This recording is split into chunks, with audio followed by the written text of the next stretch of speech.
you guys are big fans of Orange Juice, right? Scottish band. Yeah. Yes. How did you come upon them all the way in Canada? Are they kind of big over there? Did it carry across the pond, or?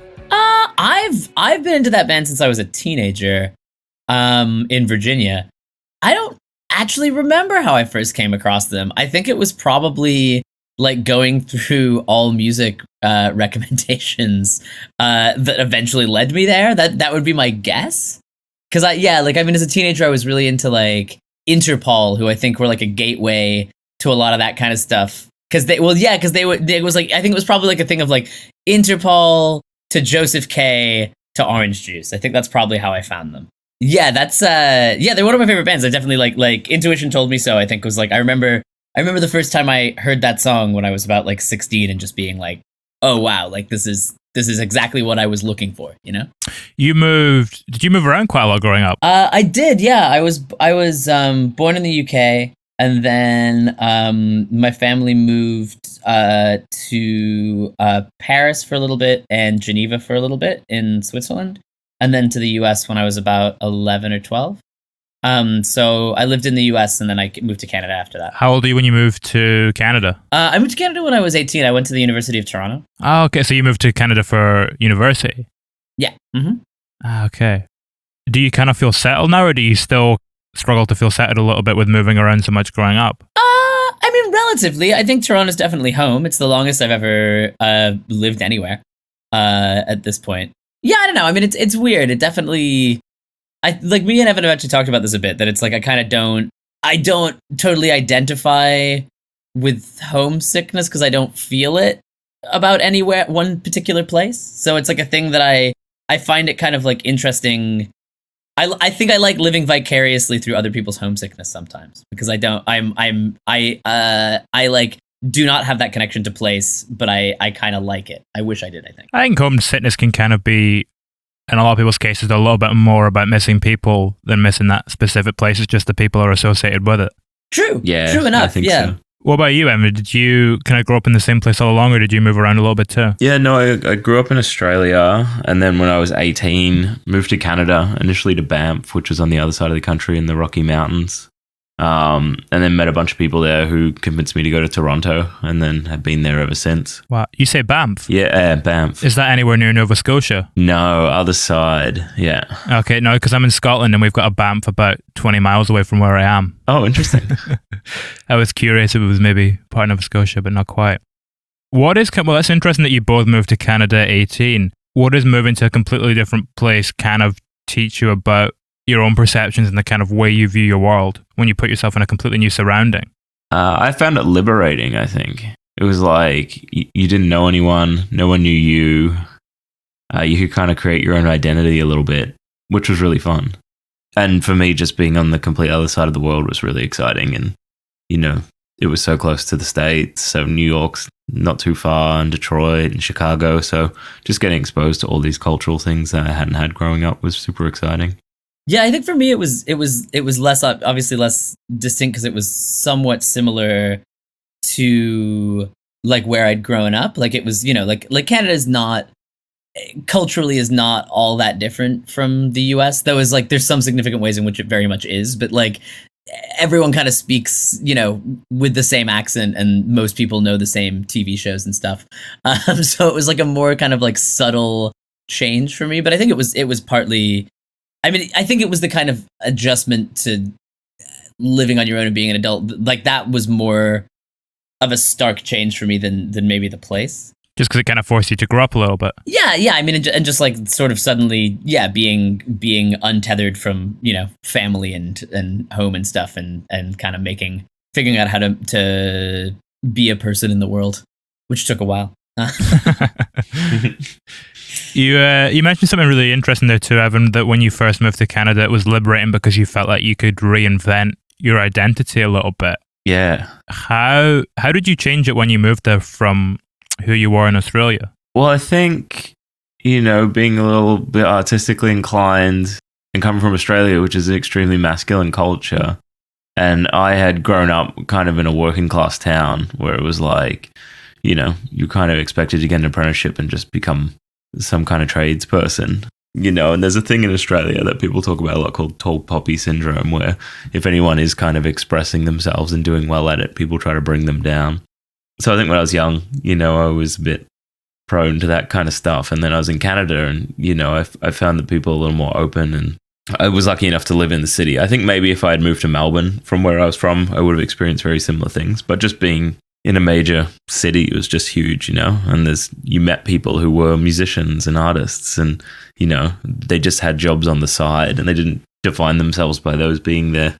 That's who they are. So it was like really nice, and then, people were interested in me, and people, were interested in my music taste, which was super interesting because, initially I didn't realize that was such a big part of my identity. And I don't know, it was just really fun in that regard. It's interesting to think about what you've just said in the context of the new EP, because it opens on the song Get Bleak, which seems to be about this idea of moving somewhere in a bid to escape your current situation, and maybe slightly unsuccessfully, but it sounds like you managed to do it successfully.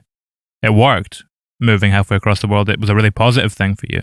Yeah, I think so. But I think in relation to that, I think it was more the move from small town to big city rather than like city to city or something, which I feel like that song is more about. Like, I feel Tom and I have multiple friends who maybe flee cities to try and solve their problems and then realize when they get to the other side of the world that the problems are still there. That's one. Like, I think that one is, it's like definitely a general thing, but also a specific. I think in some ways an experience that was a bit specific to Toronto. I think Toronto's kind of a city that tends to have like a chip on its shoulder a little bit. And I think maybe me and Evan, certainly from my experience of it, it's like having moved there, I feel like I see it with maybe a different perspective than a lot of people who grew up there. And I see it in a more positive light. I think there's a tendency, like, I don't know, to me, it's always felt like a really, a great place to live for a bunch of reasons. And I think people there tends to be a sort of like belief that, it's cool here, but it's not New York, it's not London, it's not LA. And I feel like there's a kind of that ends up resulting in this sort of grass is always greener-ism, is kind of, I think, a big part of what that song is about. This sort of just like this idea that like, that all of your frustrations are can be laid at the feet of the place where you live. I think maybe kind of with me and Evan sort of moving and finding like our place in Toronto was that it was like it worked because we like kind of grew up there or grew into it. But it's like the first couple years in a new place, I think, are always really tough, and it's not a quick fix solution ever really. And that's kind of, I think, more what that song is about. Do you feel it takes a couple of years to kind of get to know what place is for you as well? Well, I think that's the thing. It's like moving is really hard.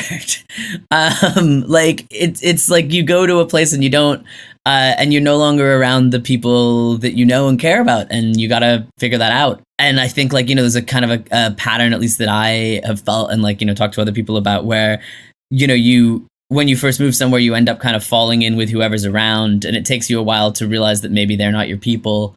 And it's like, and it takes you a while to find your footing in a bunch of different ways. And like, that's, it's a really hard thing to do, to be unmoored in that way. And I think maybe having had that experience, I bristle a little bit at the magical thinking element of moving sometimes, or the way that people, I don't know, the way that I think it gets talked about. There was a line in this one that really stuck out to me as well, where you say you'll spend the afternoon deleting every number in your phone, then you'll spend the evening wondering why you'll spend the night alone. Is that something that was very much, what side of that experience were you on, this idea of kind of wiping the slate clean when you moved to a new city? Was that something you did, or was it something you experienced with a friend? It's kind of a composite. I mean, it's a sort of like, I think it's a kind of like self-defeating, like a kind of a self-defeating behavior that I'm like maybe describing there. And like, that kind of push and pull that I was talking about, of like falling in with people because they're near to you and not necessarily realizing, and the consequences, I guess, of that process of like trying to find your people in a new place. And I think then like the other side of it is like sort of, the action of doing it itself, like, by by making a dramatic move like this, you're pulling yourself away from those people that you care about, and that is you're creating a loneliness, like almost intentionally there. That I think is kind of what I was getting at. Can moving ever feel destructive in that way then? I mean, I think it is. I think that's sort of like part of it. It is. It's complicated, but I think the thing that like Evan was talking about that reinvention. It's sort of like you're like if you're constructing a new identity in that way, you're doing it at the expense of another one, at least to some extent. Can you get that like that? Maybe when you move to a new place, and that idea of solving things and that desire for reinvention, is that something you can get from your music instead? That I don't know. I mean, if anyone gets that out of our music, that would be a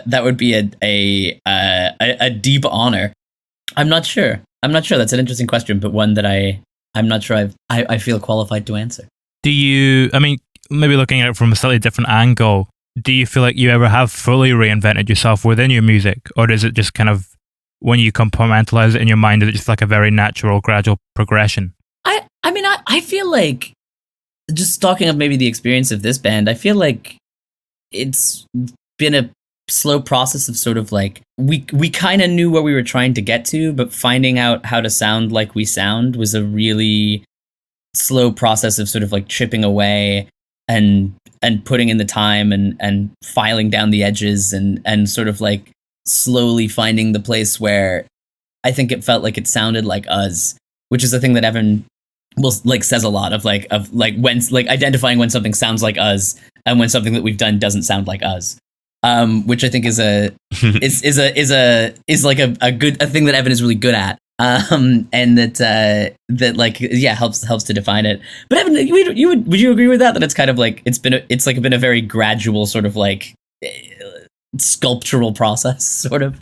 Yeah, I think so. And I think we figure out little rules or something along the way that we're like, oh, that gets us that sound that we like. Like, I don't know, we get obsessive over things like, okay, all the acoustic guitars should just be downstroked. Like, we learned that and we're like, oh, that sounds great. You know, it gives the songs more energy and it like sounds like what we think we sound like. So we like slowly learn that and then we can apply that to all the other songs.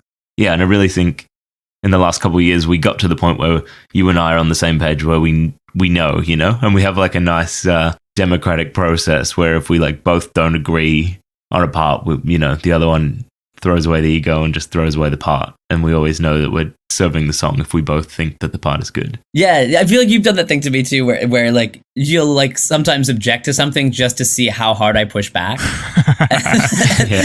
and then it's like if I push back hard, that means we should keep it. But if I don't, then it's like it clearly like it needed to go.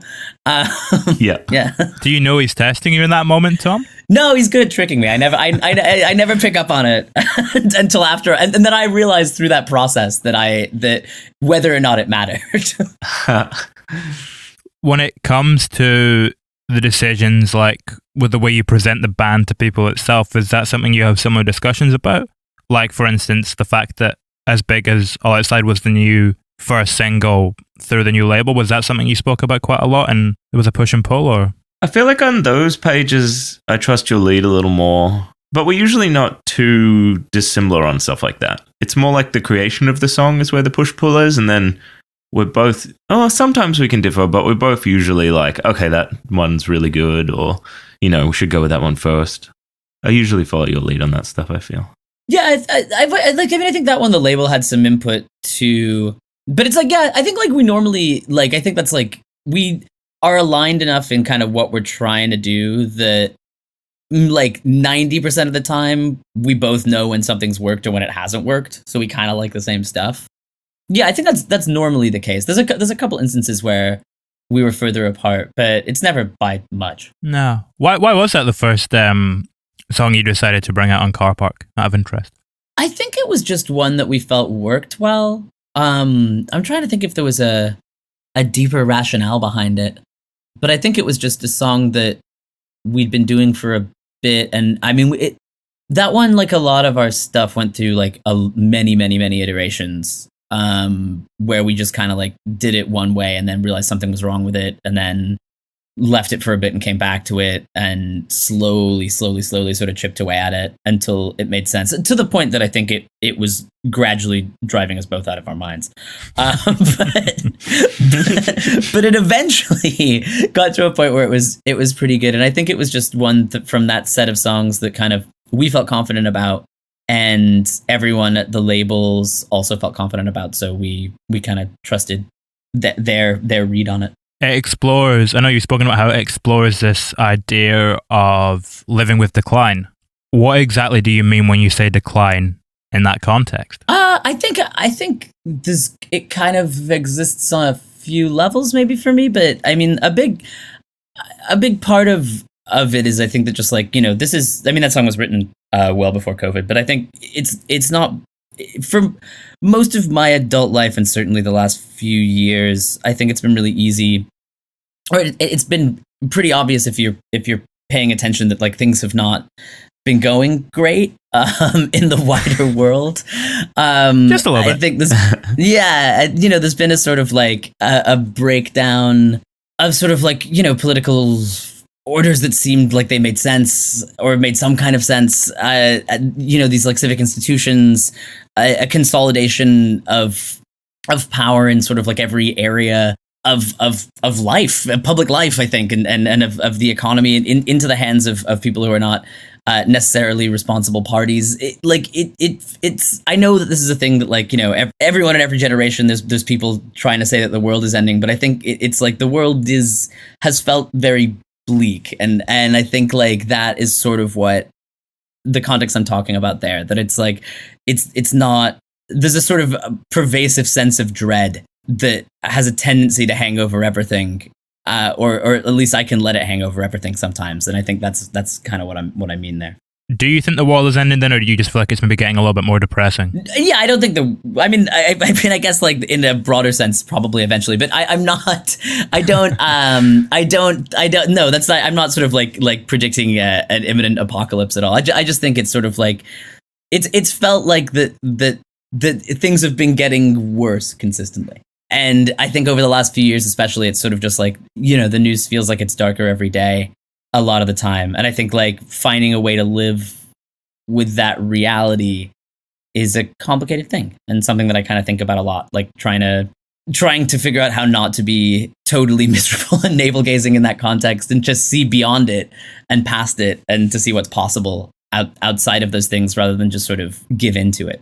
What sort of tools have you developed to do that? I mean, I think that's like the thing that's kind of in the song. It's just like that there are all of these bright spots and all of these positive things that can pull you out of that state of thinking. And like, yeah, as dark as it gets sometimes, there are also, I guess, like positives to accentuate and like reasons to hope, I guess. That feels important. Do you think that kind of mindset we're talking about there, maybe when things do get a little bit depressing, is that what would lead to a story like Anedonia?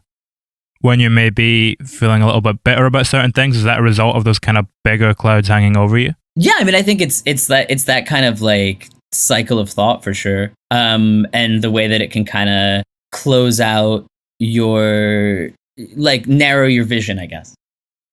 When those things kind of feel so big, it's hard to look away from them.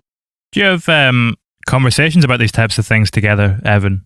Kind of talking about the subject matter of the song in this way and how it affects you on a personal level. Yeah, I think so. I think from time to time, Tom will explain to me what the songs are about. Yeah, usually the lyrics are first with this band. It's Tom will come having written those, and those lyrics and melodies are usually the most important part, and then we kind of build the world around them. So it usually sets the tone for, serving the song after that, which is really great. Other bands I've been in the past have maybe done production first and then kind of tried to insert a melody and some lyrics in later. So it's really refreshing kind of having them and then hearing what Tom has to say in the song and then going, okay, this one has maybe a brighter tone, or, this one's a bit darker or something. And yeah, serving that works really well. So would you write anything before you know what the song's about? Normally our process kind of works where I write like a skeleton of a song, which will be like in some cases, like the way it's kind of like written and structured is basically how it ends up, and in some cases it gets like totally changed, but there'll be kind of like a verse and a chorus that sticks around. But it's like I tend to kind of come with like a basic framework, and then Evan kind of like wrestles it into a shape that makes more sense, and helps to develop it structurally, and we kind of go backwards and forwards on building the arrangements around that and putting leads together. And I think over time it's become a thing where I've gotten better at anticipating what Evan will want or what Evan will want to do.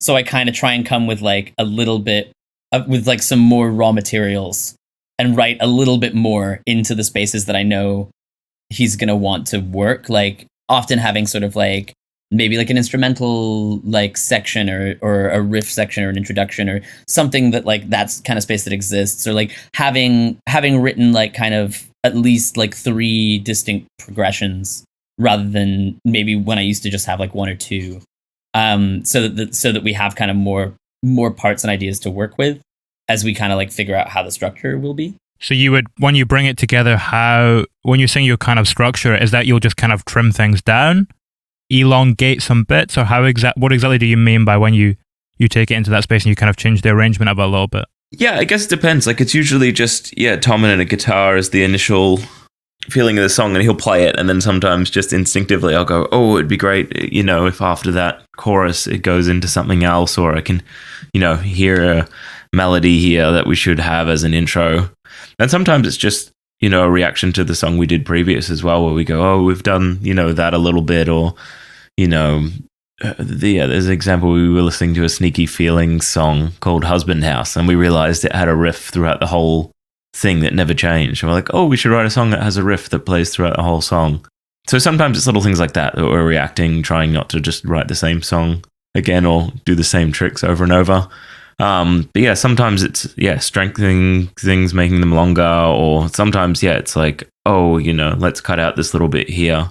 Or sometimes, Tom will play the song and, hold a chord for a little bit longer, and then we'll go, oh, that's actually really interesting. It's not like conventionally what I would have done, but let's like keep that and play off that, which is also really fun. Yeah, I feel like that's one that we do sometimes, where we'll hear something and be like, oh, like we should try and incorporate that idea, and then like invariably like it doesn't quite work, but we end up like with a new thing based on the like, I don't know, section of a Bat song we tried to rip off or something, where it never really quite ends up sounding like the thing we were trying to do, but it often will be its own interesting like kind of spanner that gets thrown in the works and changes our process a little bit. When you're writing in that space, do you surprise each other or surprise yourself more? I feel like we do them so quick now that I think we surprise ourselves a lot, because we try not to listen to them over and over, and then you separate yourself from it and then kind of wake up the next day and listen to it. And it is really surprising. I feel like I'm surprised a lot. It's like what I think it is in my head is usually not what it is when I listen with a clean frame of mind the next day. Yeah, for sure. I feel like that's a thing that's like kind of, we've gotten like better at understanding that, and we don't get like bogged down in the same way that we maybe did when we started, where it's like we'll let our ideas kind of go and see where we end up, and like try to be somewhat critical of it, but also like we don't get frustrated as much. We'll just be like, yeah, let's see what we think about it tomorrow, and then we'll normally have a better perspective on it. And often those are like kind of pleasant surprises. Did you used to you're saying that you don't get frustrated quite as much? Was that something that maybe happened more so when the band started, or? Yeah, I think we initially didn't 100% know what the sound of the band was or how to achieve it. Like I would hear records that I love and obsess over how'd they get that sound, and then try and make our band sound like in that world. And that was just an interesting learning process. And that took a lot of time, like we would, I would try and learn to record drums and figure out that, and I really just didn't know how to produce music very well, and then it's been a slow process of learning it, and it's been really great doing it in the context of this band, because now I know how to we know quickly how to make it sound like our band now, which is really fun. But there was a lot of trial and error, being like, I think this is how we should sound, and then we'd listen back and be like, it doesn't sound very good, retry. And I feel like we'd get bogged down sometimes trying to like force something to work in the way that we imagined it, and it would become a thing that would just sort of like we'd get stuck just being like, why doesn't this work? We got to make it work. And now I think we've gotten better at kind of like just letting it be, and then maybe like examining it with some distance, not knowing that when you get like the, I guess kind of like the the sort of like state of mind when you're working on this stuff. I think we've learned to like curate that better, maybe. Try and get as much done before your critical brain kicks in, because I think that it like inhibits the creative process. And I think I don't know if you did, but I used to do it a lot, and it would be like maybe someone wrote one cool part in a song. So then, you're fighting to keep that song alive, even though the rest of it is not very good. Whereas now let's just finish this song and move on. And if it's not good, we can write a new song. And it's more fun, more productive. And I think a better way to go about it, because you can just, spend countless hours fiddling over small details that don't matter and no one will ever hear and drive yourself mad. And learning that some of them are just like not good, and that's fine. Like that was like a powerful realization, I think. That like totally. I'm just like yeah, like we're gonna finish it because we finish things, but like if it sucks, it sucks, and that's okay. Like sometimes that's like you just like the key is to write more and throw some of them away, because that's gonna be ultimately the better choice than trying to fix something that isn't working. By so many great bands, like from the past, you're like, how do they have these treasure troves of all these demos and B-sides and things that never made it, and it's like probably the same process of just constantly it's better to create more stuff than to try and perfect the few that you have. And way more fun. Yeah, totally. How far would you develop an idea before rejecting it? Do you have to complete it and then put it aside, or do you know pretty early on that this isn't quite working? I think we complete most of them. Yeah, I was gonna say, I feel like we got pretty militant about that. Like we'll finish it. Like even sometimes when we know it's not very good. Like I feel like we had a couple where it's like we got 2/3 of the way through and we were like, yeah, this is not it. But we still got to the end of it just in case we were wrong, which just happened. But like, yeah, I think Sure. I mean, I think for the album, we ended up like the album's gonna be 10 tracks, but we like wrote, arranged, and demoed 21 or 22, something like that. And it was for the best, because if we put out the first 10 we did, it wouldn't have been a very good album. But it was like, I think, yeah, we learned that was kind of a necessary part of the process for us, I think. That's interesting that idea that you were talking about there, where you put out the first 10, it wouldn't have been as good an album. Where about do most of the good songs fall? Are they pretty evenly spaced out that 22, or is like a congregation of them at a certain point? I think they were pretty evenly spaced. I mean, I think... Yeah, they are. Yeah, there was some that were like, that made the record that were among the first that we did. The very last one we did made the record. Wow. Yeah, I think there were points in the writing process, I think, where because we were trying to be really disciplined and just like keep churning stuff out, where I kind of ran out of ideas, and then like needed to step back and think of some new ones. So there was maybe like a little bit of a dry spell somewhere in there, but for the most part, I think it was like, it kind of like was a pretty regular clip of like one good one, one bad one, like alternating through the like 9 months we spent writing it. When you say you ran out of ideas, do you mean ran out of ideas of things to talk about in your songwriting, or kind of just got a little bit burnt out because you were writing too much? Or I think a little bit of both. It would just get to a point where I felt like I was kind of repeating myself, where either the song, it was like, oh, like this is just a worse version of that song, or like this is just like in terms of like musically, this is just a worse version of that song, or like, oh, this is just like a more poorly expressed version of the sentiment I was trying to express on this other one, which don't always line up. I mean, there was some that I think will probably come out at some point where like they really work. It was just like, or like I think they work at least, but it's like we had stuff where it was just like, oh, there's another song on the record that kind of already says this and it says it better. So it felt a little bit redundant to put them both on the record, but I think we'll probably eventually put those songs out. There's another probably like 5 or so that I think we were pretty positive about that didn't make the record. That's an EP. Like yeah, exactly. Do you begin with the topic? You're saying that they're kind of about similar things, but one just isn't quite as good. It's a lot less deliberate than that normally. Like very occasionally, I'll be like, oh, like that's a thing that I want to write a song about, and then I'll do it. But for the most part, it's more that I just start kind of playing and trying to work on something, and then like I find out what it's about when I'm like halfway through it. Were there any songs on this EP or a way to put out that came from that process of a desire to write about a certain topic? I'm trying to think. I don't know. I mean, like, the title track was one where I thought of the title first. And then I was like, that is like a good title for a song. And then I kind of found out, like, I was like playing with it for a while, and then I kind of found out what it was about once I was working on it a little bit. I'm trying to think if anything else was one where I kind of like was like, I want to write a thing about that feeling. Was Anadonia like that? I don't think so. I wrote it so long ago, but I think that one was way more of a thing where I just started going and then it made sense. I think. I'm struggling to remember the process. Because I definitely, the thing that song ended up being about was like a specific interaction that I thought about a lot, in which I was being a dick. But I don't know if I was like, I want to write a song about that. It was more that I had like recognized it and it had been on my mind, and so I think it maybe just came out. How long after the interaction do you write the song? In that case, probably about a year. Wow.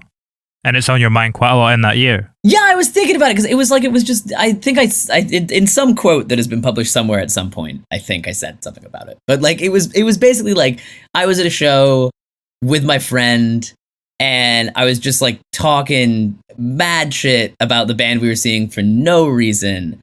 And he turned to me and he was like, why do you even come to these shows? And he was just like, so pissed off with me and so justifiably pissed off with me that it kind of made me like recognize a thing I was doing that I really didn't like, that I was doing and didn't like about myself. And so I thought about it a lot because I think I had allowed this thing that I cared about to stop being like fun for me and stop being like joyful for me. And like that specific, like him saying that to me and the way he said it, I was just like, oh no, you are totally exasperated by me and you are totally right to be. And I like need to think about that. And so I did. And that's like kind of where that came from, I think.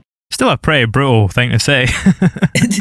I mean, he was right. He was totally right. I was like, there was no, this band did not deserve my derision.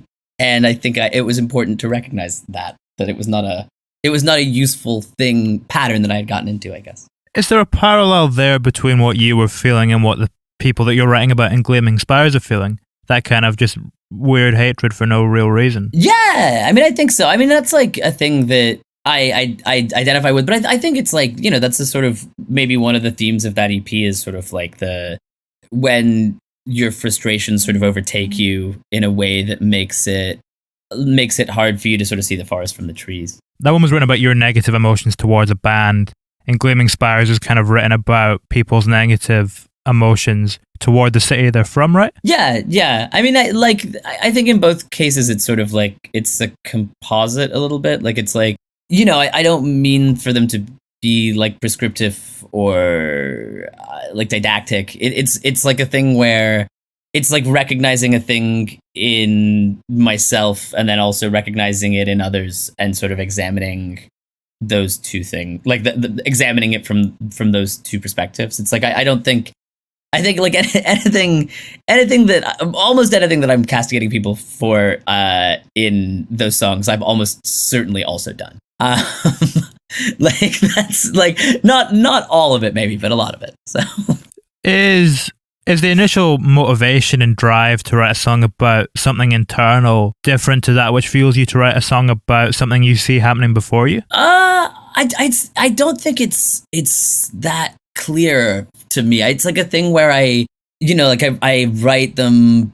They come out of things I was thinking about, but it's not a totally conscious process. And then I kind of figure out what I wanted to say about it once I've said when it goes from sort of the first draft to the final version of the song. Like that's when I kind of hone down what I was trying to say. But there isn't like a sort of motivation initially.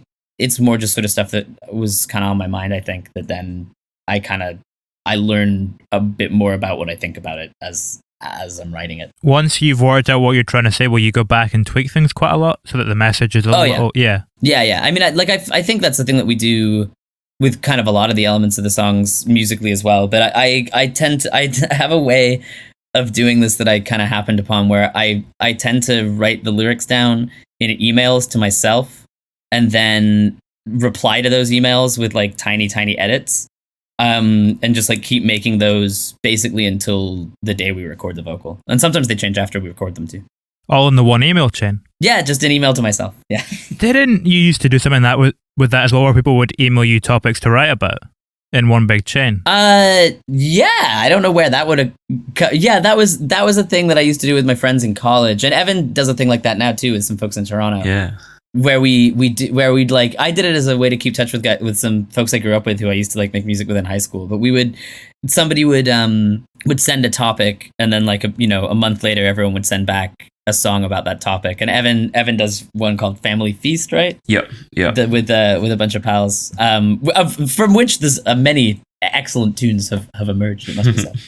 That's just a great exercise for songwriting and production. It's kind of the fun of it, to take yourself out of like the context of a band and just, anything you've ever felt like dabbling in, you can, just for that one song, which is really fun, liberating. What do you do with that stuff you write for that, Evan? Yeah, it's like me and a bunch of friends. We've maybe been doing it for 10 years, and like someone will pick a theme like Valentine's Day or cover a Canadian song.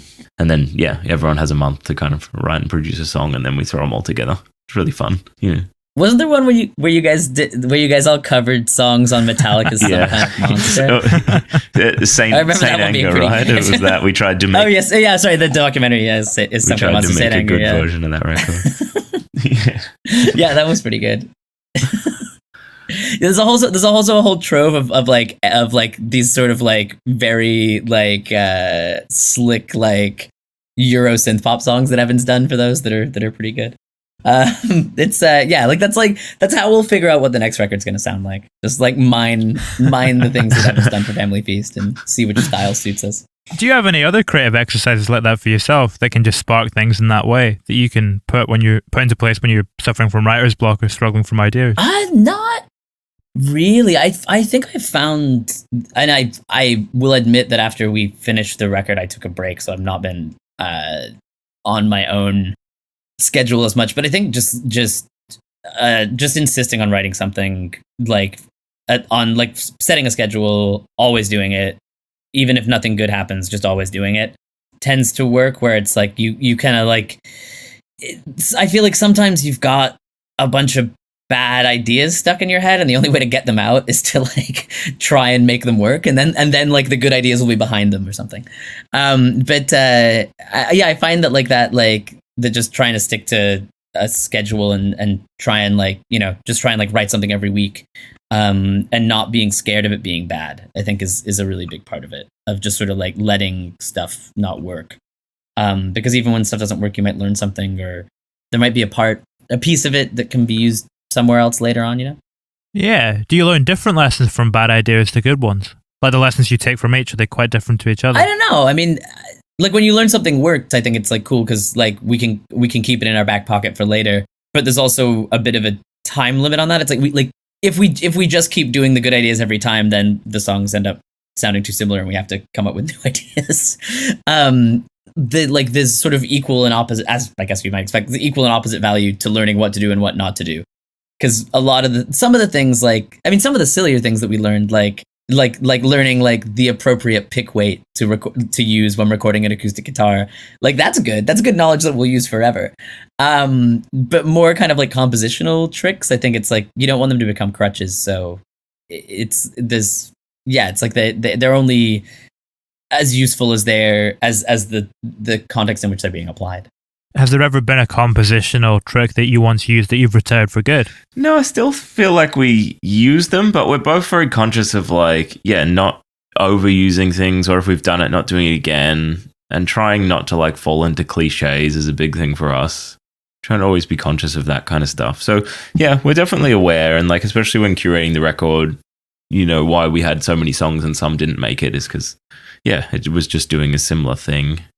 So we're always trying to find inspiration in other places and find little tricks. Like Anadonia is the same progression the whole way through, which was a nice little thing that Tom had done, and we hadn't done that on another song. So there's always little things like that. We might listen to a song and send it to the other by another band and be like, oh, that's so cool, we should do a song that does that idea or try it in the context of our band. And I feel like on the record, especially, there's like a bunch of stuff like that. There's a bunch of stuff from like a bunch of weird sources that we like. I mean, some stuff that we tried to incorporate that just didn't work, but then some stuff that kind of did. Like, there's definitely like a couple like little like arrangement and production things where it's just like, this is an idea from a Tom Petty song, or like this is an idea from a Killers song, but like it's not going to sound like that in the context of our band. So it's cool if we try it, and sometimes they work. Yeah, is that quite liberating as well? You kind of realize you can bring anything in, and it's going to take on a life of its own. Yeah, I think so. And I think it's like that's what we've learned is to like, the bands that we love from the past, they weren't sitting there and analyzing the other bands that sounded like them and trying to make things that sound exactly like it. They were just writing songs, and the tools that they had at the time make it sound a certain way. So it's kind of like thinking of it from that philosophy of like, just write songs, and that you trust your tastes and know that will dictate the final product, and you'll surprise yourself. Whereas if you're sitting down like trying to specifically make it be a certain thing, you'll probably just write a pretty stock sounding generic version of the genre that you're emulating or the band that you're emulating, and the world doesn't really need more of that if you've already got the other band stuff that you like. You mentioned something interesting there where you said trust your taste. Is good taste almost a skill in and of itself? I don't know what good taste is. I think you just want to write a song that you would like. Like, my dream is just, to write a song that moves someone in the same way my favorite songs have moved me.